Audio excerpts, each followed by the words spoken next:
할렐루야. 귀한 주일 8월 마지막 주 귀한 예배 자리에 오신 여러분을 주님의 이름으로 환영합니다. 우리 이 시간 우리의 마음을 다하여 정성을 다하여 하나님께 예배하기 원합니다. 우리 함께 선포합시다. 우리 하나님의 이름을 찬양하며 나아가겠습니다.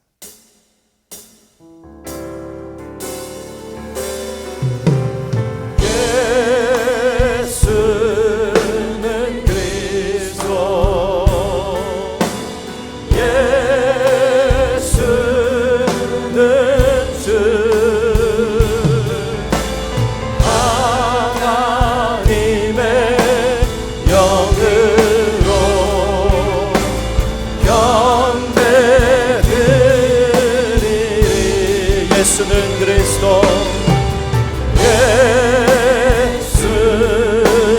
그리스도, 예수는 그리스도, 예수는 주, 하나님의 영으로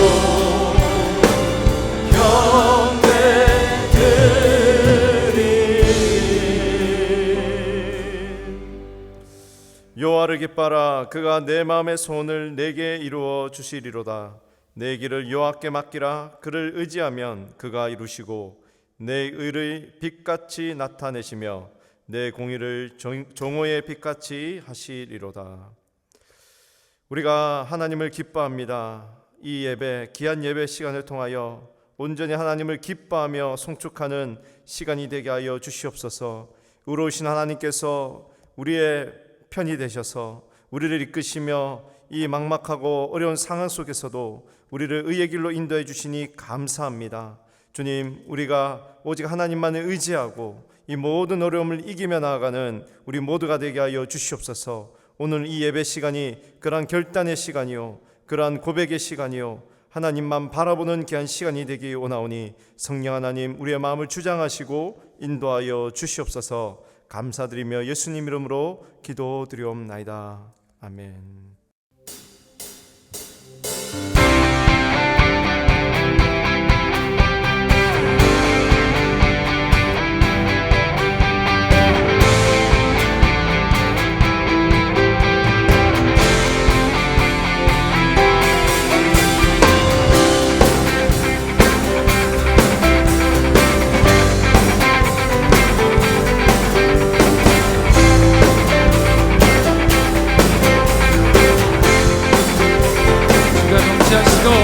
주가 통치하시고 다스리시는 나라, 주를 향한 찬양이 멈추지 않는, 고통과 아픔이 없는 하나님 나라. 먼저 그의 나라와 그의 의를 구할 때 모든 것 더하리라 말씀하신 주, 세상 염려 내려놓고 주께 경배해. 만왕의 왕 되신 예수여, 내 안에 임하소서. 주의 나라에 임할 때 나 외쳐 선포해. 하나님의 나라 내 안에 이루소서. 주가 다스리시는 그 나라, 임할 때 모든 두려움 사라져.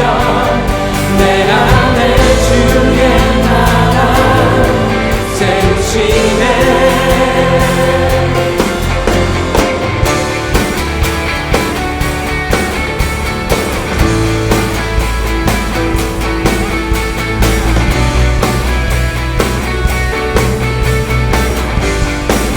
주가 통치하시고 다스리시는 나라, 주를 향한 찬양이 멈추지 않는, 고통과 아픔이 없는 하나님 나라.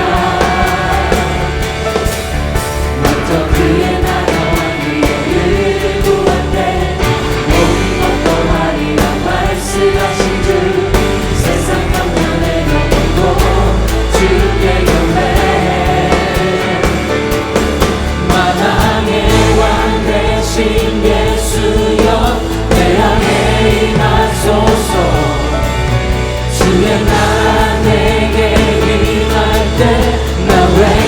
선포해 만왕의 왕 되신 예수여 내 안에 임하소서 주의 나라 내게 임할 때 나 외쳐 선포해 하나님의 나라 내 안에 이르소서 주가 다스리시는 그 나라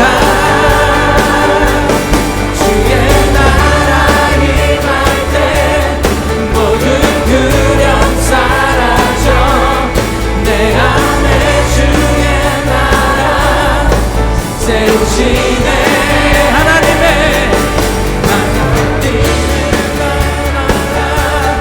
내 안에 이르소서 주가 다스리시는 그 나라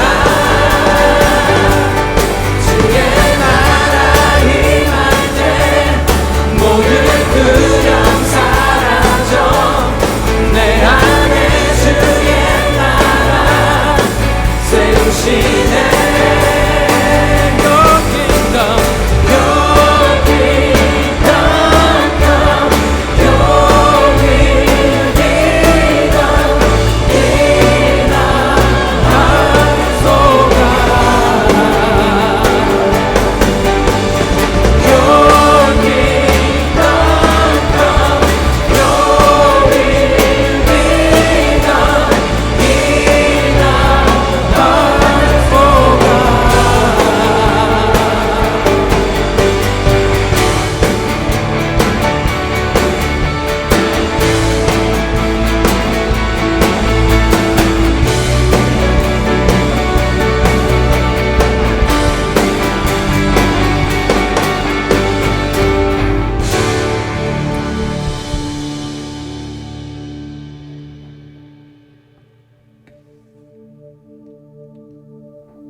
크신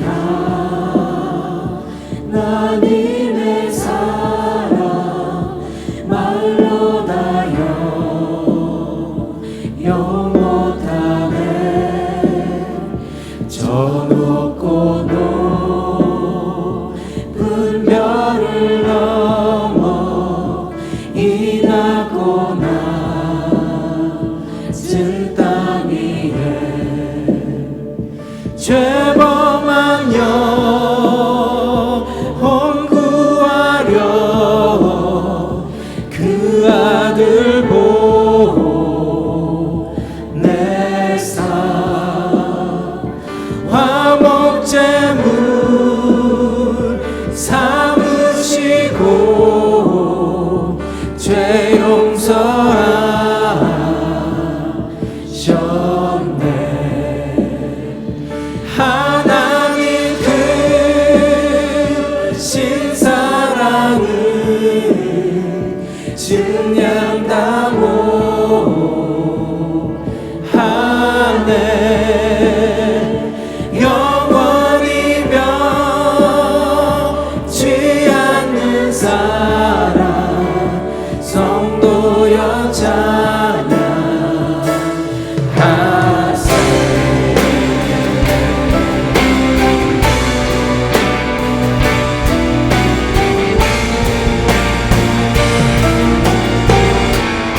하늘을 두루마리 삼고 바다를 물 삼아도 한없는 하나님의 사랑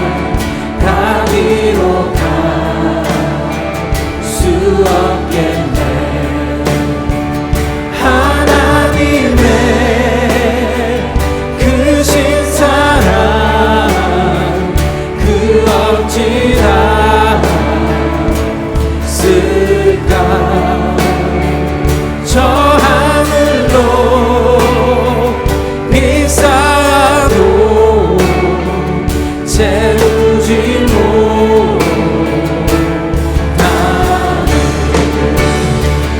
하나님 크신 사랑을 증명하고 다네. 영원히 변치 않는 사랑 성도여 찬양. 하나님 크신 하나님 크신 사랑을 증명하고 하네. 영원히 변치 않는 사랑 성도여 찬양하세.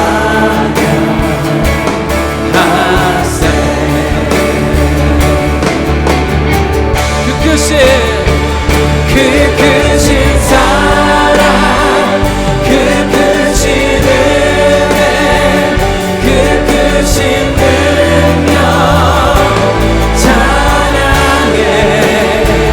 그 크신 사랑 그 크신 은혜 그 크신 능력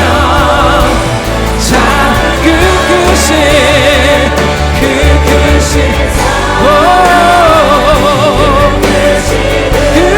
크신 은혜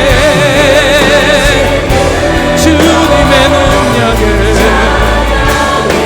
주님 그렇습니다. 그 크신 사랑 주님의 그 크신 은혜와 그 크신 능력을 오늘도 우리가 선포합니다.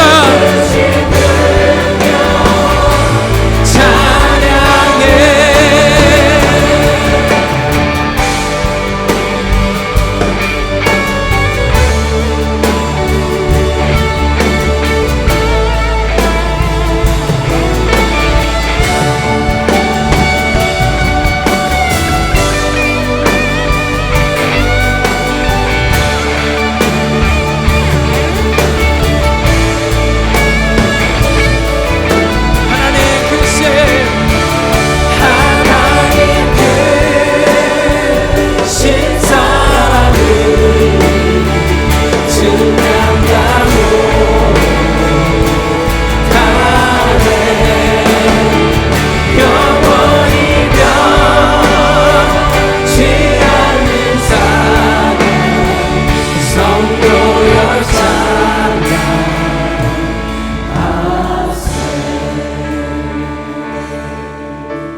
사랑은 증량다 못하네.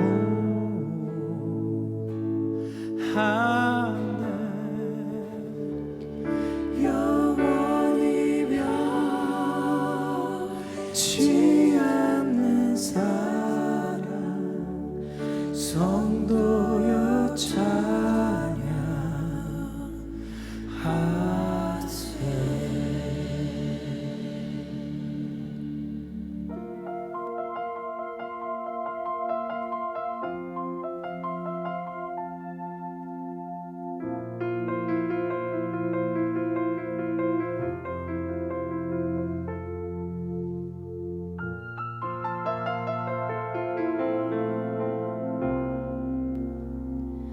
I need you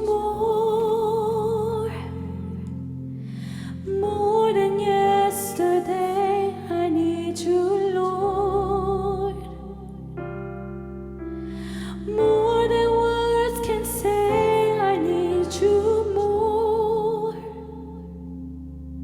than ever before. I need you, Lord.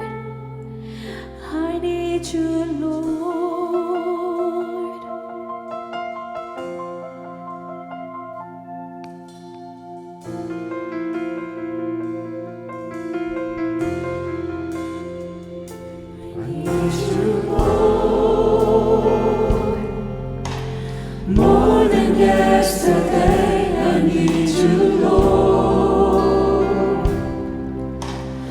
More than words can say, I need you more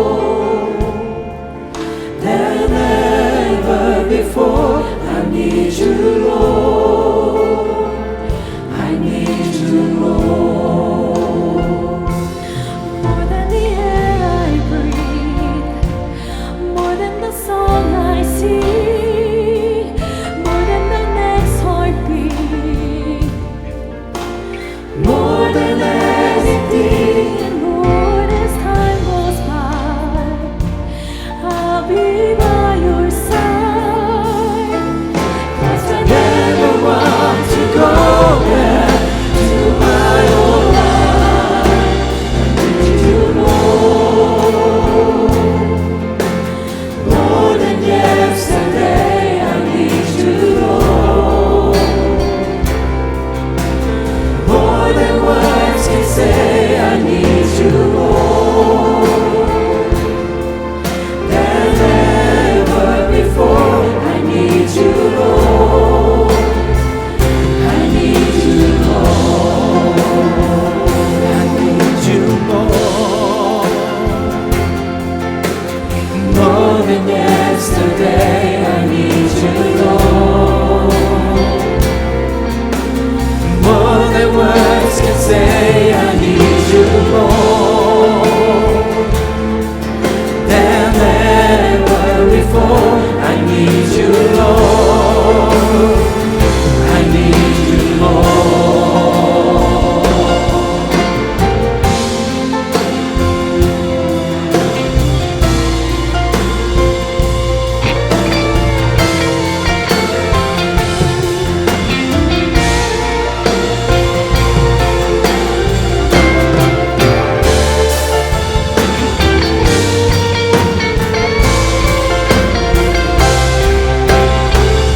나 주님이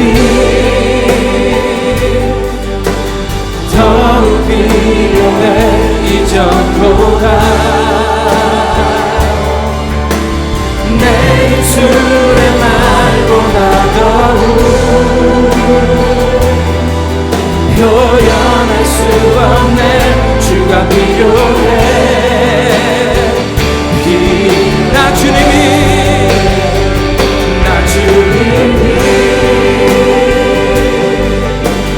더욱 필요해 이전보다 내 입술의 말보다 더욱 표현할 수 없네 주가 필요해 나 주님이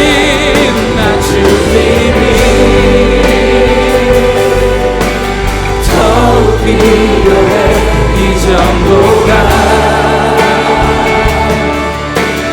내 입술의 말보다 더욱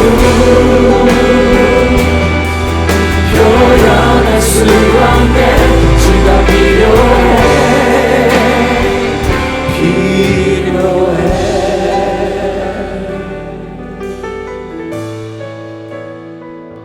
주가 필요해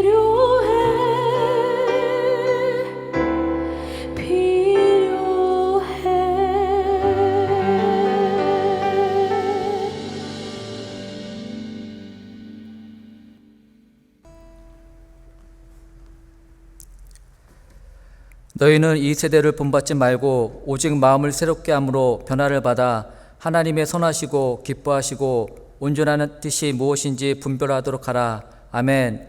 살아계신 아버지 하나님 감사합니다. 영원한 죽음에서 우리를 구원하시기 위해 십자가를 지신 주님의 한없는 은혜와 긍휼에 감사를 드립니다. 어지러운 상황 속에서도 세상을 본받지 아니하고 말씀과 기도 속에서 세상과 구별된 자의 모습으로 바로 설 수 있도록 인도하여 주시옵소서. 날마다 깨어 주의 뜻을 분별하며 주를 따라가며 주님이 기뻐하시는 삶을 살아내는 자가 되게 하시고 하나님으로 가득한 자가 되게 하옵소서. 아버지 하나님, 코로나19로 인하여 전 세계가 큰 고통과 어려움을 겪고 있습니다. 하루속히 코로나 바이러스가 소멸되고 예배와 기도가 회복되게 하옵소서. 거룩하고 복된 주일에 온라인 영상 예배와 광야 예배로 모여서 예배를 드립니다.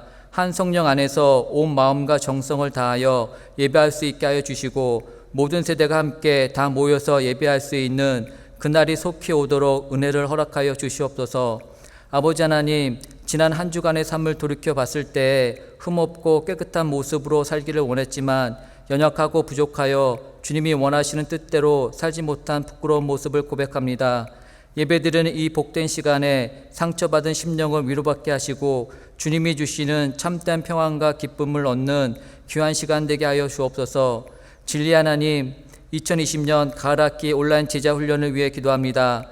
오는 9월 13일 주일부터 온라인 줌을 사용하여 가을학기 제자훈련이 시작됩니다. 말씀을 통하여 예수님의 마음을 갖고 하나님의 뜻을 깨달아 올바른 성도의 길로 나아가며 주님이 부어주시는 큰 은혜를 경험하는 귀중한 시간이 되게 하옵소서. 은혜의 하나님, 주일학교와 다음 세대를 위해 기도합니다. 오늘 주일부터 주일학교 새학년이 시작되었습니다. 주님께서 너무나 사랑하시는 남가주 새누리교회의 유치부, 유년부, 초등부, 타이러스 자녀들이 주님의 품 안에서 말씀과 기도로 양육받아 주님의 마음을 품어 이 땅에 하나님의 말씀이 선포되게 하시고 하나님 나라가 확장되게 하여 주시옵소서. 다음 세대 청년들이 주님 안에서 빛의 자녀로 세상에 물들지 않고 그리스도의 순결함과 거룩함으로 역사와 사회 속에 파워 있는 크리스찬 리더로 세워 주옵소서. 다음 세대를 말씀과 기도로 양육해 주시는 모든 사역자들과 교사들의 건강을 지켜주시고 성령의 지혜와 능력을 더하여 주시옵소서. 사랑의 하나님, 오늘 말씀을 전하시는 박성근 담임 목사님을 위해 기도합니다. 영육간에 늘 강건하게 하시며 성령의 능력을 더하여 주셔서 하나님의 진리의 말씀이 선포될 때 저희들의 마음을 만져주시고 주님께 회개하며 변화되어 하나님의 자녀로서 거룩한 구별된 삶을 살기로 결단하는 아름다운 시간이 되게 하여 주시옵소서. 능력의 하나님, 매주 변함없이 영상 준비와 미디어 준비로 찬양으로 수고하고 헌신하는 섬김의 손길들을 기억하여 주시고 그 헌신과 수고에 은혜와 기쁨이 넘치게 하여 주시옵소서. 이 모든 말씀 우리를 사랑하시는 예수 그리스도 이름으로 기도드립니다. 아멘.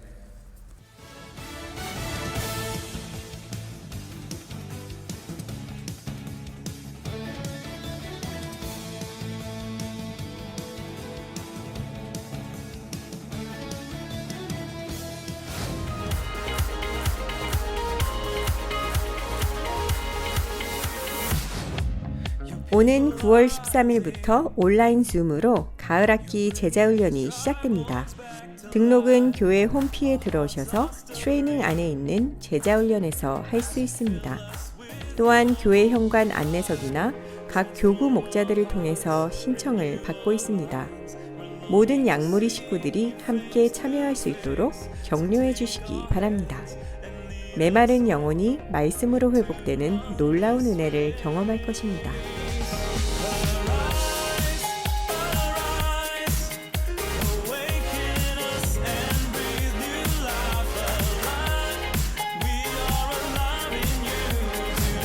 오는 9월 18일에 온라인으로 어와나를 오픈합니다.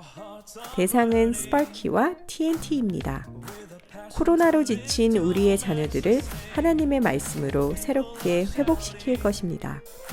등록은 교회 홈피에 들어오셔서 에듀케이션 안에 있는 어와나에서 할 수 있습니다. 많은 참여와 기도를 부탁드립니다.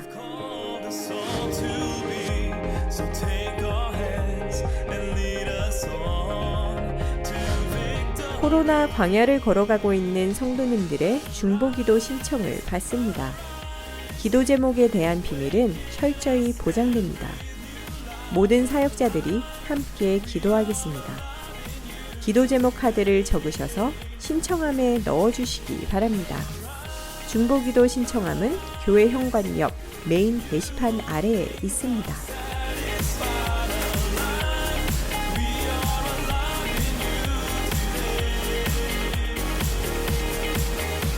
주님 안에서 행복한 한 주 보내시길 바랍니다.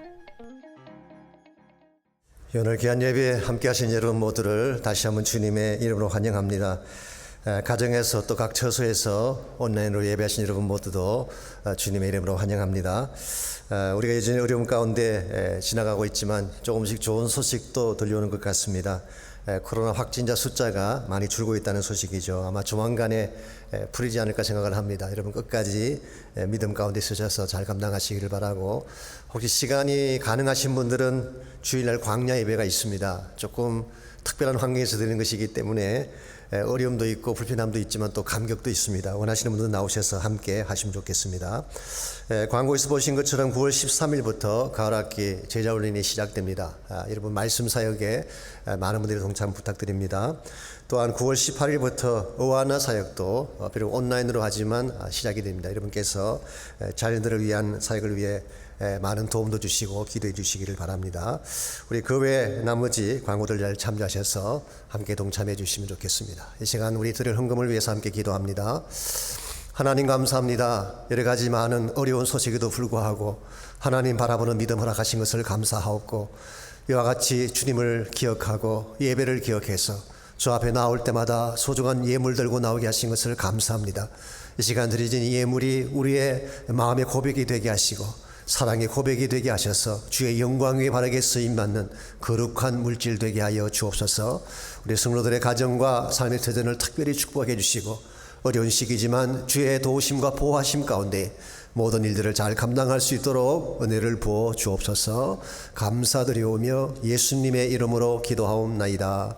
아멘.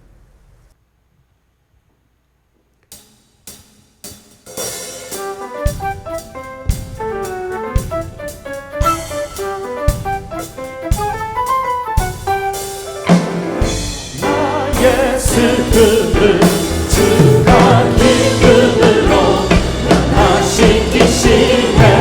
잠잠할 수 없네. 기뻐 춤추며 찬양해. 나의 슬픔을 주가 기쁨으로 변화시키시네. 잠잠할 수 없네. 기뻐 춤추며 찬양해.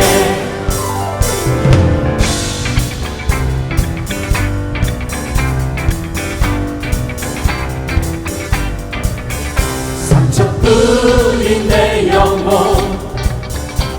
위로해 주셨네.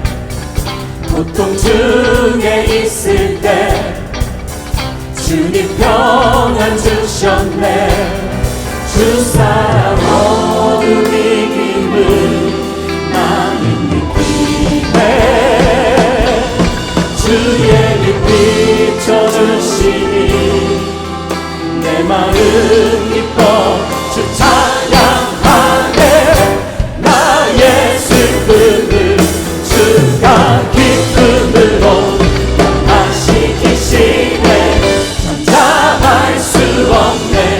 기뻐 춤추며 찬양해.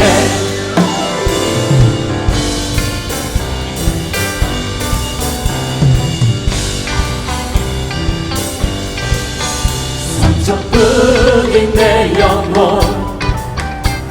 위로해 주셨네. 고통 중에 있을 때 주님 평안 주셨네. 주 사랑 어둠 이김을 나는 느끼네. 주의 빛 비춰주시니 내 마음 기뻐 주 찬양하네. 나의 슬픔을 주가 기쁨으로 변화시키시네. 잠잠할 수 없네. 기뻐 춤추며 찬양해. 나의 슬픔을 주가 기쁨으로 변화시키시네. 잠잠할 수 없네. 기뻐 춤추며 찬양해. 때론 주님 분노하실지라도 주의 은혜와 사랑 나의 평생에 내게 임하네. 나의 슬픔을 주가 기쁨으로 변화시키시네. 잠잠할 수 없네.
구복신앙, 축복신앙. 고린도후서 9장 1절로 8절까지 말씀입니다. 성도를 섬기는 일에 대하여는 내가 너희에게 쓸 필요가 없나니 이는 내가 너희의 원함을 알미라. 내가 너희를 위하여 마게도냐인들에게 아가야에서는 1년 전부터 준비하였다는 것을 자랑하였는데 과연 너희의 열심이 벅 많은 사람들을 분발하게 하였느니라. 그런데 이 형제들을 보낸 것은 이 일에 너희를 위한 우리의 자랑이 헛되지 않고 내가 말한 것 같이 준비하게 하려 함이라. 혹 마게도냐인들이 나와 함께 가서 너희가 준비하지 아니한 것을 보면 너희는 고사하고 우리가 이 믿던 것에 부끄러움을 당할까 두려워하노라. 그러므로 내가 이 형제들로 먼저 너희에게 가서 너희가 전에 약속한 연보를 미리 준비하게 하도록 권면하는 것이 필요한 줄 생각하였노니 이렇게 준비하여야 참 연보답고 억지가 아니니라. 이것이 곧 적게 심는 자는 적게 거두고 많이 심는 자는 많이 거둔다 하는 말이로다. 각각 그 마음에 정한 대로 할 것이요 인색함으로나 억지로 하지 말지니 하나님은 즐겨내는 자를 사랑하시느니라. 하나님이 능히 모든 은혜를 너희에게 넘치게 하시나니 이는 너희의 모든 일에 항상 모든 것이 넉넉하여 모든 착한 일을 넘치게 하려 하심이라. 아멘. 크리스천으로서 복을 구하는 것이 잘못된 것일까요? 꼭 그렇진 않습니다. 하나님은 복을 주시는 하나님이시고 그분의 자녀된 우리가 축복을 구하는 것은 당연합니다. 실제로 성경에는 복받은 사람들의 이야기가 많이 나오고 축복에 대한 말씀도 많이 기록되어 있습니다. 우리도 새해가 오게 되면 복 많이 받으세요 그렇게 인사하지 않습니까?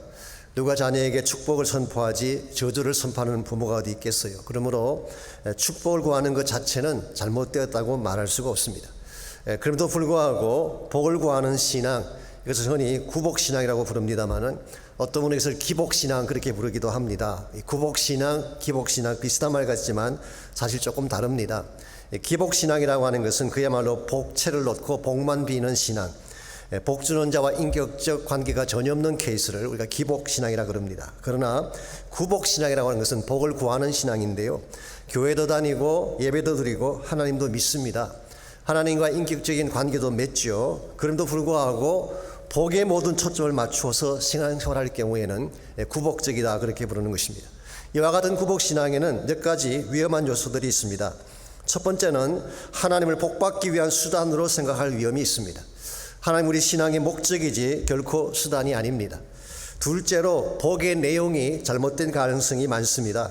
구복신앙자들은 일반적으로 자신들이 원하는 것을 구하죠. 예컨대 재물이나 출세나 권력이나 성공 등을 구합니다. 그러나 만일 내가 원하는 것만을 축복이라고 생각하면 하나님이 준비하신 진짜 복을 놓칠 가능성이 많습니다. 만일 성공하고 출세하는 것이 축복의 전부라고 한다면 목배임담에 죽은 바울의 생애를 어떻게 설명하겠어요? 그분이 가장 비참한 실패자였나요? 그렇지 않습니다. 하나님 나라에서 가장 존귀하게 복받은 삶을 살았던 분이죠. 이런 면에서 우리가 원하는 것만 받는 것이 복은 아닙니다. 세 번째로 구복신앙은 자기 중심적인 삶을 살 가능성이 많습니다. 받은 복을 움켜잡으려고만 하지 나누려고 하지 않기 때문에 건강한 크리스찬 삶을 살아갈 수가 없습니다. 이런 의미에서 우리의 삶이 더 성숙해지기를 원한다면 구복적 신앙의 차원을 넘어서서 복을 나누어주는 신앙으로 바꾸어져야 됩니다. 나의 것만 움켜잡으려는 이기적 신앙 차원에서 내가 받은 복을 나누어 줄 수 있는 이 blessing giving life, 축복을 나누어 줄 수 있는 삶으로 바뀌어져야지 진정 하나님의 백성답게 살 수가 있고 하나님께 영광이 되는 것입니다. 오래전에 한국에 어떤 목사님 한 분이 이런 간증을 하신 걸 들은 적이 있습니다. 70년대 초반에 교회를 개척하셨는데요, 그 당시만 하더라도 교회로 인도하려면 실제로 나가서 전도를 해야 되는 시절이었습니다. 저도 텍사스에서 목회를 해보았습니다마는 개척교회 때 한 사람이 얼마나 소중한지 모릅니다. 정말 정성을 다 쏟고 심혈을 기울여야지 한 명을 교회에 데려올 수가 있는데요, 한 자매님을 만나서 복음을 전했습니다. 그리고 이렇게 말을 했어요. 이제 교회를 나오시면 침례도 드리고 직분도 드리겠습니다. 열심히 신앙생활 하시는 분들에게는 저희 교회에서는 꼭 집사드립니다. 그렇게 이야기했어요. 이 말들은 자매님 눈이 번쩍 떠졌습니다. 목사님, 그 교회에서는 열심히 교회만 나가면 정말 집 사줍니까? 그럼요. 제가 왜 거짓말 하겠습니까? 그래서 그때부터 이분이 열심히 신앙생활했습니다. 이젠 전세 생활을 면하고 집을 사겠구나, 이런 기대로 열심히 다닌 것이죠. 1년이 지나도 2년이 지나도 집 사줄 생각을 하지 않습니다. 그러더니 집을 사주는 대신에 집사 직분을 주었어요. 웬만한 사람 같으면 뭐 이거였나 그러고 교회를 떠날 수도 있겠지만 이분은 그렇게 안 하셨습니다. 이미 말씀과 예배를 통해 예수님을 만났고 주님의 은혜와 사랑을 경험했기 때문입니다. 그런데 놀라운 일이 있습니다. 이분이 교회에 나온 지 3년째 되던 해에 담임 목사님을 집으로 초청을 했어요. 가보았더니 정말 새 집을 구입한 것입니다. 전세방을 면하고 집을 구입하게 됐으니 이사 감사 예배를 드리고 싶다는 것입니다. 예배가 끝났을 때 이분이 목사님과 여러 교우들 앞에 고백할 것이 있다면서 이런 말씀을 하셨습니다. 솔직히 제가 처음 교회에 나왔을 때 집 사주신다는 말을 듣고 열심히 교회를 다녔습니다. 근데 목사님께서 집은 사주지 않고 대신 집사를 주셨습니다. 근데 놀랍게도 그 후부터 하나님이 축복을 하셔서 정말 이렇게 집을 사게 됐습니다. 이제는 이 집을 통해 하나님과 교회를 더 열심히 섬기고 싶습니다. 이 자매에게 어떤 변화가 일어난 것일까요? 처음에는 자신이 원하는 것을 얻기 위해 교회를 다녔습니다. 즉 구복적인 동기로 시작한 것입니다. 그러나 정말 예수님 만나고 나서 그 사랑과 은혜를 깨닫고 나니까 삶의 방향이 바뀐 것입니다. 더 이상 내가 원하는 것을 얻기 위한 삶이 아니라 하나님께 드릴 삶으로 전환된 것입니다. 이와 같이 삶이 바뀌었더니 하나님이 가만히 계시겠어요? 집도 사주시고 그 집을 통해 섬길 수 있는 기회도 허락하신 것입니다. 이와 같은 것이 바른 신앙이라고 생각합니다. 복을 따라다니는 삶이 아니라 주님을 따라다니는 것입니다. 복에 연연하는 삶이 아니라 주님의 사랑과 은혜에 매어 살게 되면 하나님께서 우리에게 우리가 원하는 축복도 안겨주시고 우리 인생을 통해 아름다운 열매도 맺게 하시는 것입니다. 오늘 여러분과 저에게 이런 차원의 신앙이 필요하다고 생각합니다. 언제까지나 달라고만 하며 살겠어요? 언제까지나 물질만 따라다니느라고 하나님을 내 신앙의 수단처럼 여기며 살아가겠습니까? 이런 신앙은 미성숙하고 발전이 없습니다. 그나마 이것을 넘어서서 진짜 하나님 한 분만을 바라보고 하나님께 전심을 다하기 위해 살아가게 되면 하나님 우리에게 필요로 하는 복도 부어주시고 그 축복을 나누며 살게 하시는 것입니다. 이런 의미에서 우리의 신앙이 정말 하나님이 기뻐하시는 신앙이 되려면 구복적 차원의 신앙을 넘어서야 됩니다. 더 큰 차원을 향해 우리 자신을 드릴 수 있어야지 하나님이 기뻐하시고 열매도 아름다워지는 것입니다. 이런 측면에서 우리가 어떻게 하면 달라고만 하는 구복적 신앙 차원을 넘어서 Bless Giving Life, 축복을 나누어주는 삶으로 변화될 수 있을지 오늘 주신 본문을 중심으로 이것을 함께 정리해 보려고 합니다. 오늘 같이 읽은 본문에 보시면 구제 헌금의 바른 준비에 대한 말씀이 기록되어 있습니다. 1절을 보시면 성도를 섬기는 일에 대하여는 내가 너희에게 쓸 필요가 없으니 그랬어요. 여기서 성도 섬기는 일은 앞에서 말씀드린 예루살렘 교회를 돕기 위한 구제 헌금을 말합니다. 여기에 대해서는 따로 쓸 필요가 없다고 말합니다. 왜냐하면 고린도 교회가 준비를 잘 해왔기 때문에. 실제로 2절 말씀 보시면 고린도 교회가 여기서 1년 전부터 준비를 해왔고 또 그것이 자극제가 되어서 마케도니아의 교회들도 함께 참여하게 된 사실을 칭찬하고 있습니다. 그랬는데 지난번에 잠깐 말씀드린 것처럼 고린도 교회 안에 분쟁이 생기면서 이 헌금의 준비에 약간의 차질이 생긴 것 같습니다. 뿐만 아니라 여기에 반대하는 사람들도 등장했던 것 같습니다. 그래서 바울은 디도와 교회가 인준한 형제들을 보내어서 이 헌금을 잘 준비할 수 있도록 조치를 취한 것입니다. 그러면서 5절 보시면은 이 헌금과 관련해서 바울이 굉장히 중요한 말씀 하나를 우리에게 소개하고 있습니다. 그러므로 내가 이 형제들로 먼저 너에게 가서 너희가 전에 약속한 연보를 미리 준비하게 하도록 고민하는 것이 필요한 줄 생각하였노니 이렇게 준비하여야 참 연보답고 억지가 아니니라. 여기 주목해야 될 두 개의 단어가 나옵니다. 첫 번째는 연보라고 하는 단어이고 또 하나는 억지라고 하는 단어입니다. 먼저 연보라고 번역한 이 단어는 헬라어로 율로지아라고 하는 단어입니다. 그래서 앞장에서 설명한 이 헌금과 다른 차원입니다. 이 단어는 엄격하게 말하면 헌물이나 돈과 아무 상관이 없는 단어예요. 문자적인 의미로 율로지아라고 하는 것은 blessing, 축복이라고 하는 뜻입니다. 예식적인 차원에서 이 단어가 cup of blessing, 축복의 잔을 의미할 때 이 단어가 사용됐어요. 주의 만찬에서 잔을 나누지 않습니까? 그 잔이 축복의 잔인데 그때 사용된 단어가 율로지아예요. 흥미로운 사실이 하나 있습니다. 초기 교회 당시 때는 주의 만찬이 끝나면 아가페라고 하는 사랑의 예찬을 함께 나누었죠. 지난번 고린도전서 다룰 때 잠깐 소개해드렸습니다. 그런데 그 만찬에 참석을 못하거나 혹은 가난해서 교회 나오지 못한 분들에게 주기 위해서 빵을 남겨두었대요. 그 남겨놓은 빵을 율로지아라고 불렀어요. 그러므로 오늘 본문에서 바울이 이 단어를 사용한 것은 우리말로는 연보라고 번역을 했지만 실제 의미는 이것입니다. 축복을 나누라 그 뜻이에요. 축복의 잔을 나누고 축복의 떡을 나누고 너에게 주어진 가장 아름다운 복들을 나누어라. 이와 같은 것이 오늘 바울이 말하고 있는 연보의 핵심 아이디어입니다. 여러분과 제가 고린도서를 공부하는 중에 헌금에 대한 바울의 독특한 인식을 몇 가지 발견할 수가 있습니다. 먼저 8장에서는 헌금을 은혜라고 표현했죠. 우리는 받는 것만 은혜라고 생각을 했는데 주는 것도 은혜다 그렇게 말씀하시면서 그 대표적인 것으로 헌금을 이야기했습니다. 여러분, 헌금은 의무라기보다는 특권이에요. 은혜라는 개념 갖는 거 참 중요한 것입니다. 이와 같이 헌금을 은혜라고 표현했는데 오늘 본문에 와서는 헌금을 축복을 나누는 사건으로 소개하고 있습니다. 즉 단순히 돈을 내고 헌금을 내는 시간이 아니라 나에게 주어진 축복을 다른 사람에게 흘러가게 하는 사건이 바로 오늘 본문이 말하고 있는 연보의 핵심 아이디어입니다. 이와 같이 축복을 나눈다는 이 개념에 대해서 정반대되는 개념이 두 번째 단어 억지라고 번역한 단어입니다. 사실 영어 성경이 좀 더 정확하게 번역이 되어 있고 우리말 번역은 제가 느낄 때는 조금 애매합니다. 억지라고 번역하는 것이 맞는지 모르겠어요. 왜냐하니까 헬라 원어를 보게 되면 플레온 엑시아, 이 플레온이라는 말은 많다, more 그런 뜻이에요. 그리고 엑시아라고는 엑소라는 단어는 가진다 그런 뜻이에요.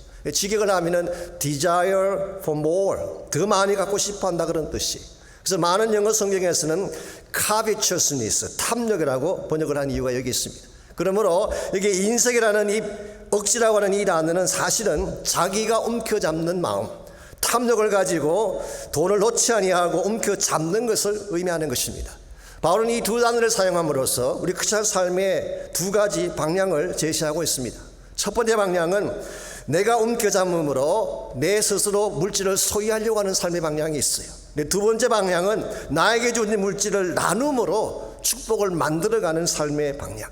이와 같이 움켜잡는 삶의 방향을 구복적인 신앙이라고 이야기한다면 축복을 나누는 방향이 더 건강하고 아름다운 신앙의 내용입니다. 이 구복적인 삶은 자기 중심적인 틀을 벗어나지 못하기 때문에 항상 막힌 삶을 살 수밖에 없어요. 나 복을 나누기 시작하게 되면 나의 차원을 넘어서 뻗어나가기 때문에 더 위대한 하나님의 뜻을 감당할 수가 있게 되는 것입니다. 오늘 본문에서 고린도 교회에 바울이 굳이 디도를 보내고 형제를 보낸 이유는 단순히 헌금을 많이 모집하기 위한 것이 아닙니다. 너희들이 바른 마음을 가지고 축복을 나누는 교회가 되기를 원한다. 이 축복을 나눔으로 말미암아 너희 교회가 온 세계를 향해 뻗어나가는 교회가 되기를 원한다. 이런 심정으로 형제들을 미리 보낸 것입니다. 저는 여기에 우리 모두를 향한 대단히 중요한 챌린지가 있다고 생각합니다. 언제까지 얕은 물가에 앉아서 나의 것만 챙기며 살겠어요? 이제는 좀 더 창대한 하나님의 꿈을 향하여서 담대하게 나를 드릴 필요가 있다는 도전이에요. 여러분의 삶은 어느 쪽입니까? 나의 복만을 추구하기 위한 구복적인 차원에 머물고 있는지, 아니면 기꺼이 나의 삶과 나의 물질을 하나님께 드림으로 주의 나라를 이루고 더 많은 자들이 복을 누리기 위한 삶을 추구하고 있는지, 여러분과 제 삶이 어느 방향이냐에 따라서 맺게 될 열매가 분명히 달라지게 될 것입니다. 우리가 어떻게 하면 구복적 차원의 신앙을 넘어가서 복을 나누고 은혜를 나누는 삶을 살아갈 수 있을지 오늘 본문을 통해서 축복을 나누는 데 꼭 필요한 몇 가지 삶의 원리를 함께 정리해 보려고 합니다. 오늘 축복을 나누려면 심음의 원리를 알아야 됩니다. Principle of sowing 혹은 planting, 그렇게 번역할 수가 있습니다. 6절 말씀 보시기 바랍니다. 이것이 곧 적게 심는 자는 적게 거두고 많이 심는 자는 많이 거둔다 하는 말이로다. 이건 사실 일종의 격언입니다. 누구나 다 알고 있는 평범한 자연 원리이기도 하죠. 더 정확하게 표현하자면 이것은 하나님이 창조하신 창조의 원리입니다. 우리가 축복을 나누면 먼저 바른 것을 심어야 된다 그런 뜻이. 쌀을 원하면 벼를 심어야 되지 않겠어요? 콩을 거두기를 원하면 콩을 심어야 되는 것입니다. 그런데 만일 쌀을 원하는 사람이 콩을 심으면 쌀이 나겠어요? 안 나겠어요? 안 나죠. 혹은 콩을 원하는 사람이 벼를 심으면 콩이 나겠습니까? 우리가 바른 것을 심어야지 바른 것을 맺는 것입니다. 그럼에도 불구하고 우리는 많은 경우에 나쁜 것을 심으면서 좋은 열매를 거두려고 할 때가 참 많습니다. 평소에 거짓의 씨를 잔뜩 심어놓고 진실의 열매를 거두려고 한다면 모순입니다. 평소에 미움을 잔뜩 뿌려놓고 사랑을 거둔다면 이 모순이죠. 평소에 육신의 소욕을 잔뜩 심어놓고 성령의 열매를 거두려고 한다면 앞뒤가 맞지 않는 것입니다. 여러분이 정말 바른 축복을 남기기를 원한다면 바른 것을 심어야 돼요. 저희 교회도 자녀를 양육하는 부모님들이 많이 계시는데요, 부모님들 중에 자녀가 잘 되기를 원치 않는 부모가 어디 있겠어요? 여러분이 정말 여러분의 자녀가 잘 되기를 원한다면 자녀 심령 속에 뭘 심어야 될까요? 바른 것을 심어줘야 되는 것입니다. 말씀을 심어주고 진실을 심어주고 기도를 심어주어야지 그저 세상적인 잘못된 가치관을 심어주고 허영심을 심어주고 심지어 선불이나 상처를 심어주게 된다면 여러분 자녀들의 앞날이 밝아질 수가 있겠습니까? 오늘 성경은 분명히 말합니다. 우리가 심는 것에 따라서 거둘 열매가 달라진다. 여러분이 축복을 거두기를 원하면 축복을 심을 수 있어야 돼요. 뿐만 아니라 우리가 심는 양도 중요하다. 그렇게 오늘 성경은 밝히고 있습니다. 우리가 얼마나 심느냐에 따라서 우리가 추수할 양이 결정이 되는 것입니다. 적게 심으면 적게 거두는 것입니다. 많이 심으면 많이 거둔다고 하는 것이 하나님께서 우리에게 주신 창조의 원리이죠. 그래도 불구하고 적게 심고 많은 것을 거두려는 사람들이 있죠. 이것을 우리는 사행심리라고 부르기도 하고 요행을 바라는 한탕주의라고 부르기도 합니다.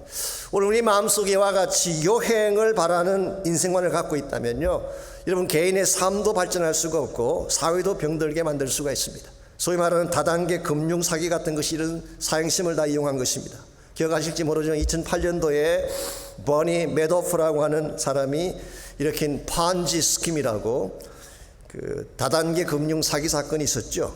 제가 기록을 다시 찾아봤더니요, 그때 사기한 금액이 500억 불이에요. 50 billion dollars. 엄청나게 많은 사람들이 돈을 투자했다가 다 뺏겼어요.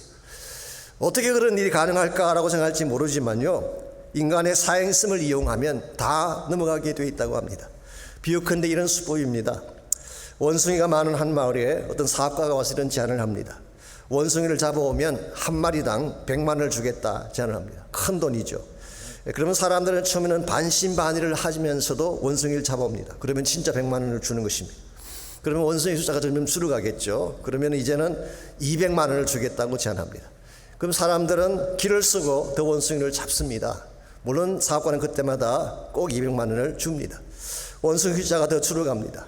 그러면 사업가는 액수를 더 높이는 것입니다. 이렇게 계속 하다 보면 온 마을 사람이 혈안이 되어서 원숭이를 잡기 때문에 이제는 원숭이가 한마디로 없게 됩니다. 그때 사업가가 원숭이 값을 800만 원으로 올립니다. 근데 문제는 뭔가요? 잡아올 원숭이가 없는 것입니다. 이와 같이 800만 원으로 값을 올린 후에 이 사업가는 출장을 떠나게 됩니다. 출장 떠난 후에 그 사업가 밑에서 일하는 직원 한 명이 마을 사람들에게 와서 이런 제안을 합니다. 제가 여러분을 꼭 좀 도와드리고 싶은데요, 제가 우리 사장님이 안 계시는 동안에 우리가 그동안 잡아두었던 원숭이를 특별 가격인 500만 원에 드릴 테니까 이걸 사십시오. 그리고 나중에 사장님이 오시면 800만 원에 파시기 바랍니다. 어떤 현상이 벌어질까요? 마을 사람들이 빚을 내서라도 앞을 다퉈서 그 원숭이를 한 마리당 500만 원에 사드립니다. 그리고 한참 뒤에 직원이 사라집니다. 자, 출장 같은 사장님이 돌아올까요, 안 올까요? 안 돌아옵니다. 처음부터 사기였기 때문에. 아무 가치도 없는 원숭이를 100만 원에 200만 원에 구입했다가 500만 원에 팔아 넘긴 것입니다. 이런 사기가 왜 통할까요? 투자는 적게 하고 많이 벌겠다는 사행심이 우리에게 있기 때문에 그런 것입니다. 우리 이런 데 속으면 안 되는 것입니다. 혹 세상 사람들이 와 같이 작게 심고 많이 거두려는 태도를 가지고 살아가도 우리는 그걸 따라가면 안 돼요. 정직하게 심고 정직하게 거둔 것을 배워야지 하나님의 사람답게 살 수가 있는 거예요. 그래서 갈라디아서 6장 7절은 기록합니다. 스스로 속이지 말라. 하나님은 업신여김을 받지 아니하시나니 사람이 무엇으로 심든지 그대로 거두리라고 했어요. 우리가 무엇으로 심든지 그대로 거두는 것이 하나님의 진리예요. 만일 이것을 거부하면은 스스로 속이는 것이 되고 한 걸음 더 나아가서 하나님을 조롱하는 것이 된다. 그렇게 경고하고 있습니다. 이런 측면에서 여러분과 제가 정말 축복을 나누는 삶을 살기를 원한다면 바른 것을 심으시기 바랍니다. 사랑을 심으시기 바랍니다. 용서를 심고 진실을 심게 되면 관계성이 회복되어지고 가정이 아름답게 변하는 것입니다. 교회가 부흥하기를 진실로 원한다면 세상적인 방법이나 심고 시스템을 바꾸는 것이 아니라 성령을 심어야 돼요. 복음을 심고 기도를 심을 때에 교회가 교회다워지고 생명의 열매가 맺혀지는 것입니다. 이런 면에서 정말 우리가 축복을 나누며 살기를 원한다면 심음의 원리, 이걸 잘 깨닫고 적용을 해야 됩니다. 두 번째로 필요한 것이 기쁨의 원리입니다. Principle of joyful giving, 기쁘게 주는 원리라고 그렇게 표현할 수가 있겠습니다. 여러분과 저의 마음속에 주는 자의 기쁨이 무엇인지를 알아야지 여러분이 축복을 나누며 살아갈 수가 있어요. 7절 말씀 보겠습니다. 각각 그 마음에 정한 대로 할 것이요 인색함으로나 억지로 하지 말지니 하나님은 즐겨내는 자를 사랑하시느니라. 여기에 또 억지라는 단어가 나오는데요, 우리 성경이 좀 복잡하게 번역을 해놨어요. 사실 다르게 번역을 해야 될 단어 같은데요, 앞에 말하는 억지와 또 다른 의미입니다. 이것은 압력을 가한다 그런 뜻이에요. 팔을 비틀어서 아프게 한다, painfully, 그런 의미로 사용된 단어입니다. 킹 제임스 버전을 보시면은 grudgingly 그렇게 보내요. grudging이라고 하는 것은 투덜투덜댄다, 꼭 이걸 해야 되나, 이것을 grudging 한다 그러죠. 하나님은 우리가 하나님 앞에 뭘 드릴 때에 이와 같이 투덜거리면서 하기 싫은데 억지로 하는 것을 좋아하실까요? 좋아하지 않을까요? 좋아하지 않습니다. 우리 사람도요, 우리에게 뭘 할 때 억지로 하는 걸 보면 부담스러워요. 그런 성경을 받고 싶지 않을 때가 많이 있어요. 그래서 하나님은 말씀하시기를 즐겨내는 자를 사랑하신다. cheer giver, happy giver, 이걸 하나님이 사랑하신대요. 그러므로 우리가 정말 하나님을 기쁘게 하기를 원한다면 예배를 드리건 물질을 드리건 헌신을 드리건 이왕 하는 것 willingly, 자원해서 기쁜 마음으로 하시기를 바랍니다. 그렇게 할 때에 하나님도 기뻐하시고 우리 마음속에도 진정한 차원의 만족이 주어지게 되는 것입니다. 자, 그렇다면 우리가 기쁨으로 드리는 자, happy giver가 되려면 무엇이 필요할까요? 첫째는 은혜에 대한 체험이 있어야 돼요. 본인의 은혜를 받아본 경험이 있어야지 기쁨으로 드릴 수가 있는 것입니다. 이런 의미에서 헌금이라고 하는 것은요, 하나님의 은혜를 아는 자가 그 은혜에 대한 감격으로 드리는 것을 말하는 것입니다. 은혜를 모르는 자가 드리는 것은 헌금이 아니에요. 진짜 하나님의 은혜를 아는 자가 은혜에 대한 감격된 반응으로 드리는 것. 역대하 29장에 보시면요, 다윗 왕이 성전 건축을 준비하기 위해서 백성들과 함께 헌금을 모으는 이야기가 나옵니다. 아시겠지만 사실 다윗은 자기 손으로 건축할 수 없다는 것을 이미 알고 있었어요. 피를 묻혔기 때문에 하나님 허락하지 않으셨어요. 그래도 불구하고 하나님의 영광을 위한 것이 성전이기 때문에 누가 짓건 상관없다, 이 성전 건축에 대한 이름의 크레딧이 누구에게 올려지든 상관없다 생각을 하고 그는 최선을 다해 헌물을 모읍니다. 참 훌륭한 자세죠. 솔직히 말씀을 드리면 솔로몬은 아버지가 다 차려놓은 상에 숟가락 한 장 얹어놓은 케이스예요. 본인이 한 건 별로 없어요. 자, 다윗의 왜 이와 같이 정말 자기가 영광받지 못할 것을 알면서도 성전을 위해서 이렇게 헌신하며 모든 것을 드렸을까요?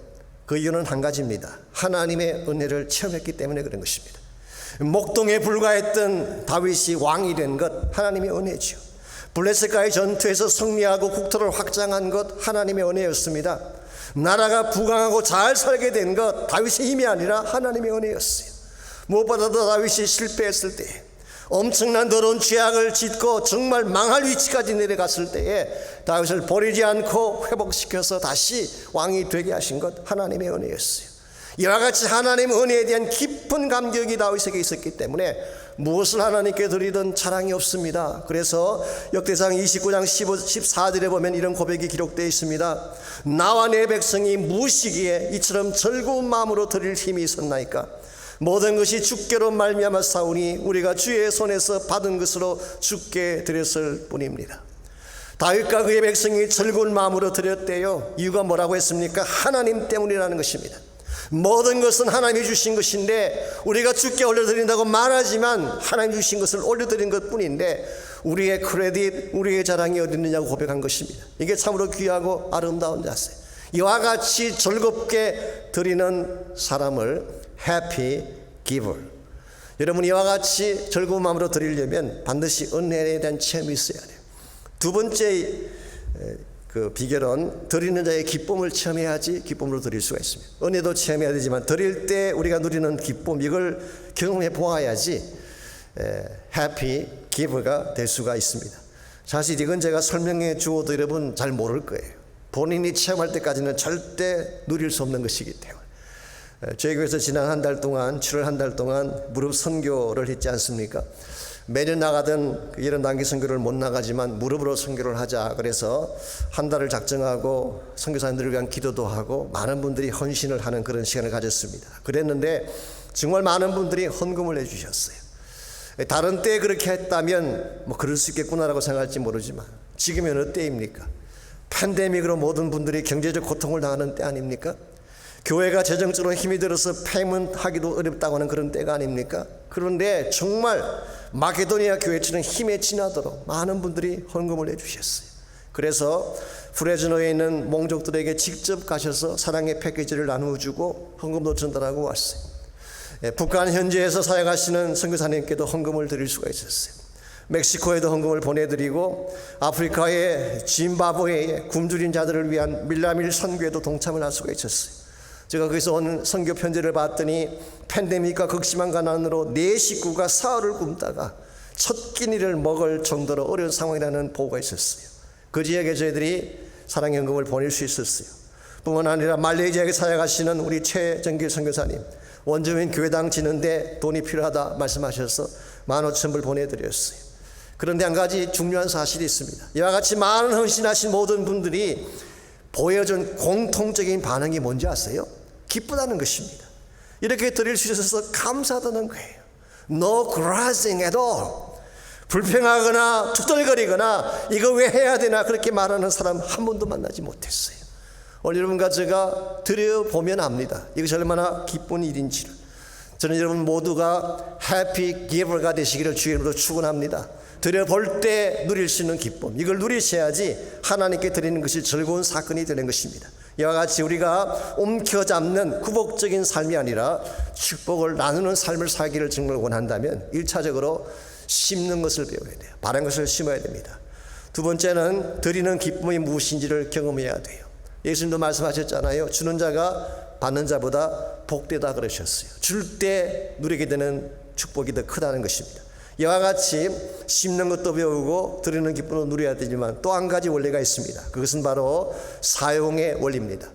우리에게 주어진 물질을 무엇을 위해 쓸 것인가, 여기에 대한 것이 분명해야지 여러분과 제가 축복을 나누며 살아갈 수가 있습니다. 8절 말씀 보겠습니다. 하나님이 능히 모든 은혜를 너에게 넘치게 하시나니 이는 너희로 모든 일에 항상 모든 것이 넉넉하여 모든 착한 일을 넘치게 하려 하심이라. 여기서 먼저 우리가 픽업해야 될 진리가 뭔가요? 모든 축복은 하나님이 주신다는 거예요. 축복의 근원자는 하나님이십니다. 하나님이 모든 은혜를 넘치게 하신다. 어떤 분들은 본인이 열심히 일하고 노력하면 축복이 있다고 생각하지만 아닙니다. 하나님이 허락하지 않으면 어떤 축복도 가질 수가 없어요.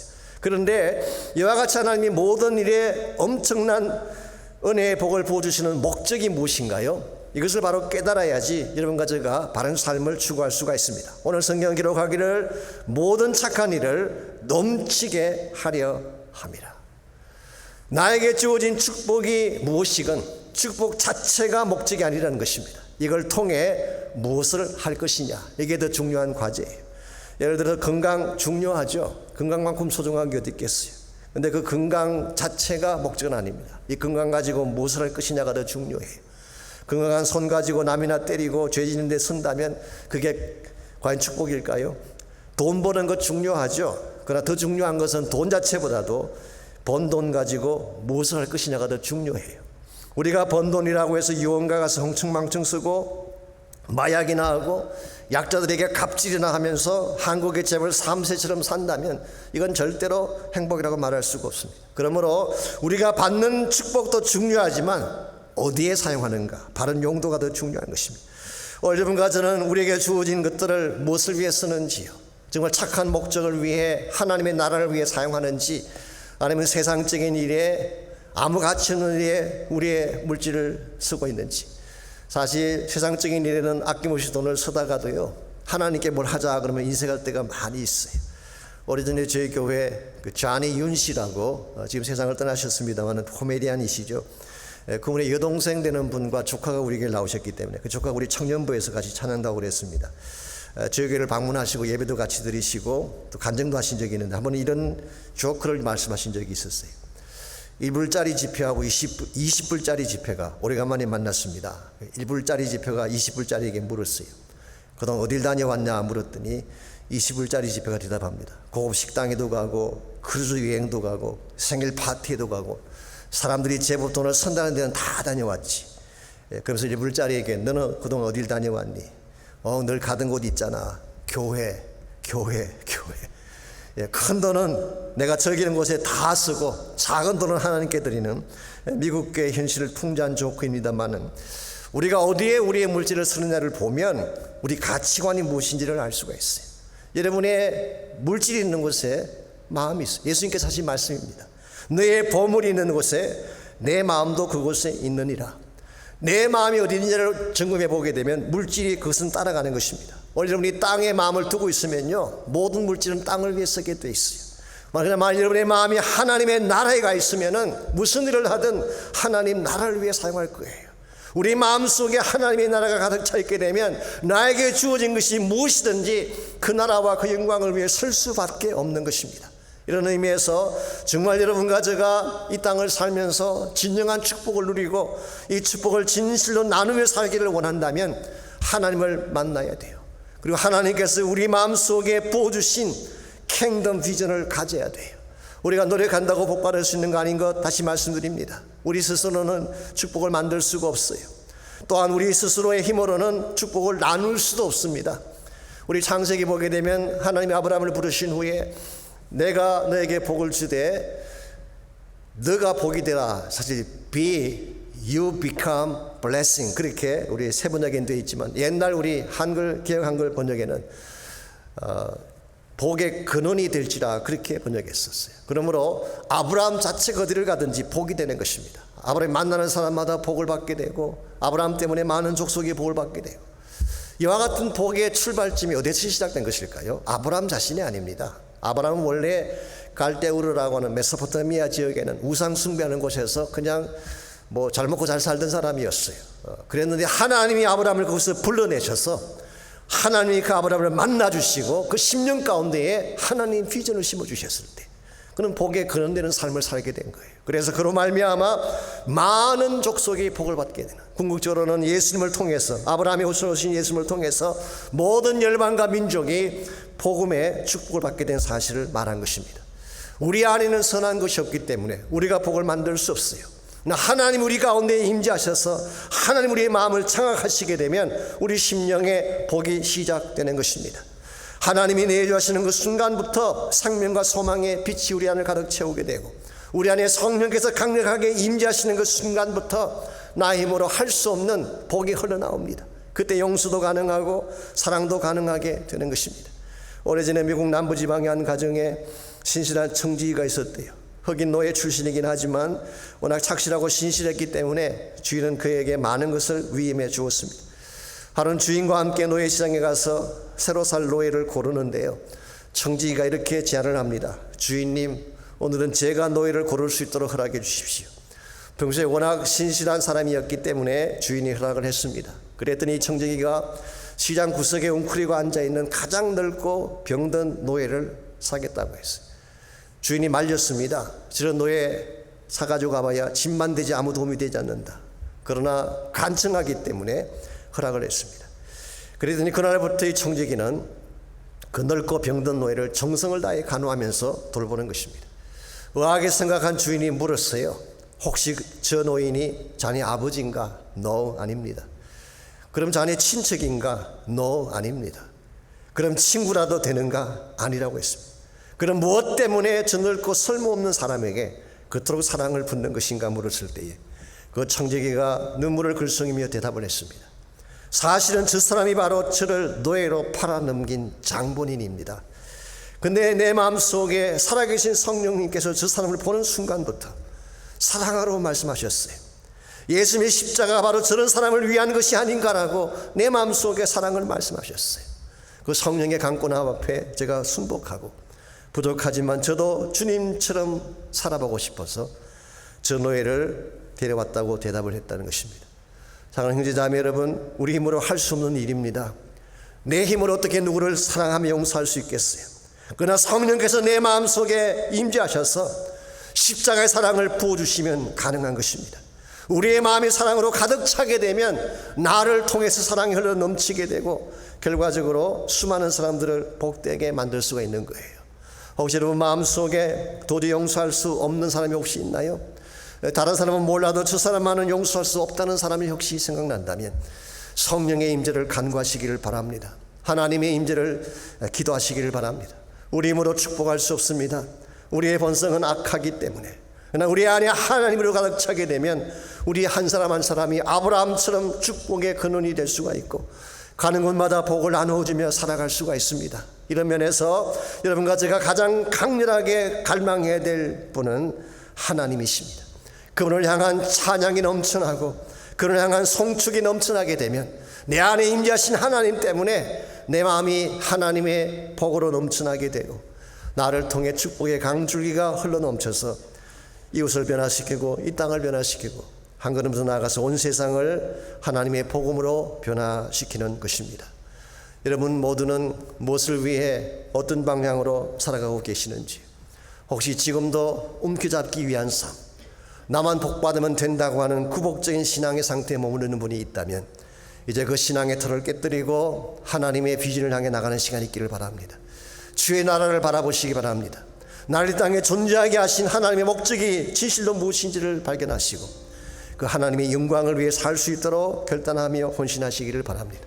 그러나 우리 힘만으로 절대로 복을 만들 수가 없습니다. 하나님의 임재가 필요합니다. 이 시간 여러분 기도할 때에 하나님 내 심령 가운데 임재해 주십시오. 내 안에 가득 찬 영광을 부어주십시오. 나의 메마른 심령 가운데 성령의 권세와 능력을 기름 붓듯 부어주십시오. 그래서 나의 힘으로는 도저히 누구를 축복할 수가 없지만 내 안에 계신 하나님 때문에 복을 나누어주고 용서를 나누어주고 축복을 나누어줄 수 있는 아름답고 위대한 삶이 되게 달라고 기도하시기를 바랍니다. 혹시 지금까지 주어진 복을 움켜잡고 살아왔던 분이 계신다면 이제는 그 손을 펴게 달라고 기도하시기 바랍니다.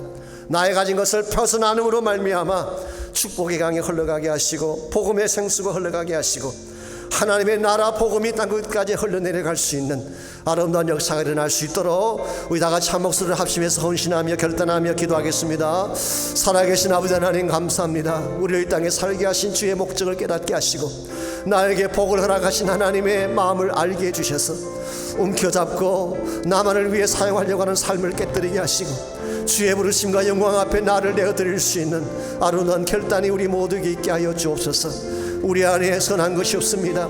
이기심과 정말 나를 사랑하는 마음밖에 없습니다.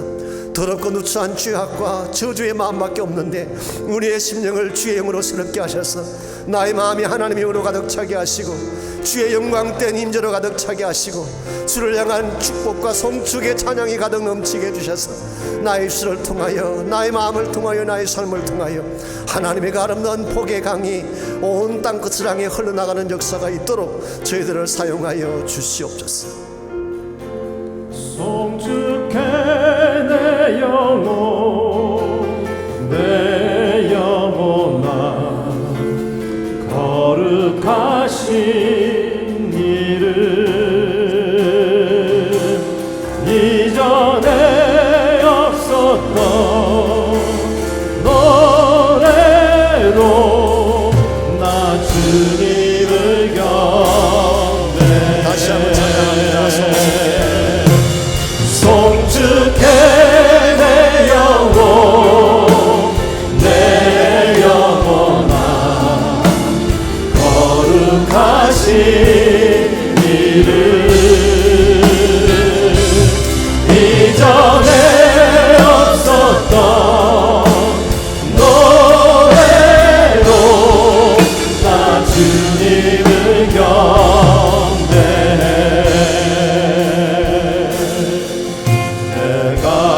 들은 새 아침 맑은 내는 이제 다시 주님 찬양 무슨 일이나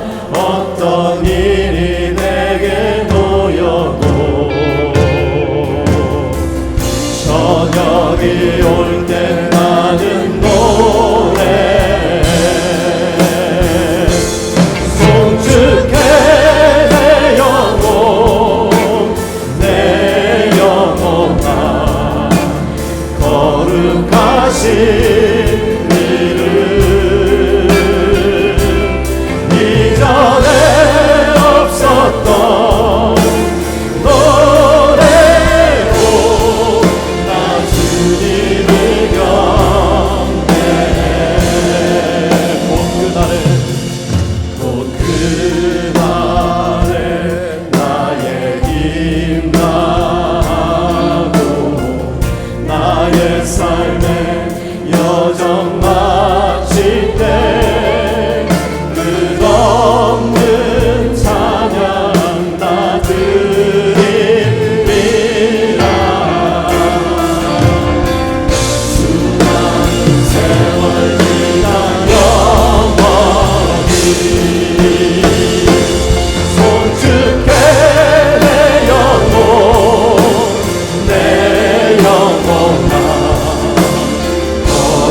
거룩하신 이름 이전에 없었던 노래로 나 주님을 경배해. 송축해 내 영혼